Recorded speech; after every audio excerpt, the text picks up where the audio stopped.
De género menciona que en el caso Jacobs contra Bélgica, el Comité de Derechos Humanos de Naciones Unidas determinó que el establecimiento de cuotas de género era objetivo y razonable. Además de pedirle su opinión, ¿qué medidas considera usted que se deberá implementar en México en caso de que considere usted acertada esa opinión? Sí, bueno, el protocolo para juzgar con perspectiva de género es un documento que se generó en la Suprema Corte de Justicia de la Nación. No es un documento vinculante, pero es un documento que nos da ciertos lineamientos que podemos seguir, ejemplificativos, orientadores en el momento en que tenemos un caso en nuestras manos para poder aplicar la perspectiva de género. Y es una herramienta que ha servido y ha servido de mucho precisamente para la resolución de muchísimos casos. Pero les comento, no es un documento vinculante. Lo que sí hace vinculante la aplicación de la perspectiva de género es desde luego los criterios de la Suprema Corte de Justicia de la Nación y de los tribunales colegiados de circuito, que sí resultan obligatorios ya jurisdiccionalmente en su aplicación. Pero desde luego no podemos dejar de reconocer que es una gran herramienta que también en el Comité CEDAW fue muy aclamado, porque somos de los pocos países que contamos con un documento y un protocolo de esta naturaleza. Además, algo que nos preguntaron, y qué bueno que lo traen a colación en relación con el protocolo, fue precisamente si teníamos instrumentos de medición en cuanto a su aplicación.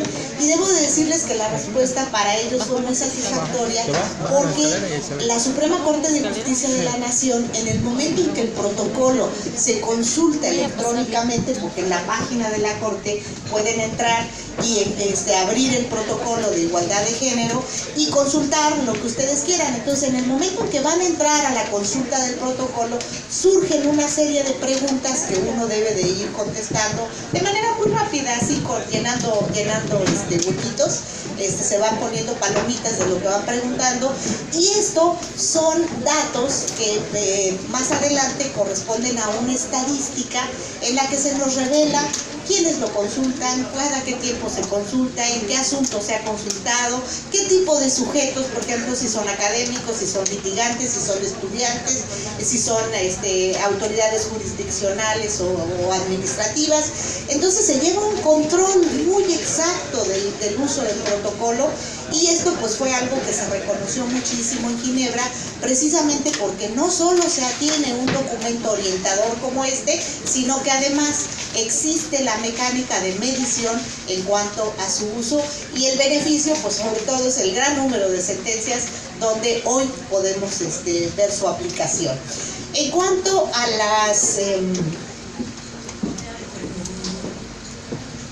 las medidas, ¿qué me decía?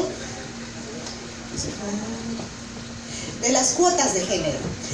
Debo mencionar, las cuotas de género normalmente son medidas de carácter positivo, son medidas que se toman para lograr que las mujeres puedan acceder a cierto tipo de puestos, a cierto tipo de situaciones.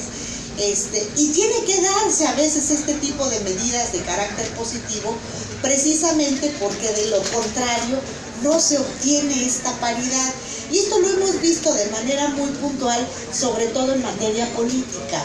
En materia política, como ustedes saben, se presentaron las primeras legislaciones de carácter electoral, donde se establecía que debía establecerse un porcentaje de participación femenina.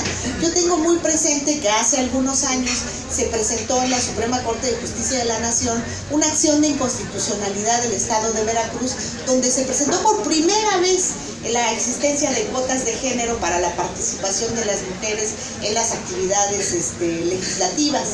Y en esa ocasión el proyecto era mío, y yo ilusamente presenté un proyecto diciendo que la paridad tenía que ser 50-50. ¿Y saben cuándo pasó? Pues nunca. El proyecto se desechó. Sin embargo, en esa época se establecía el 70-30.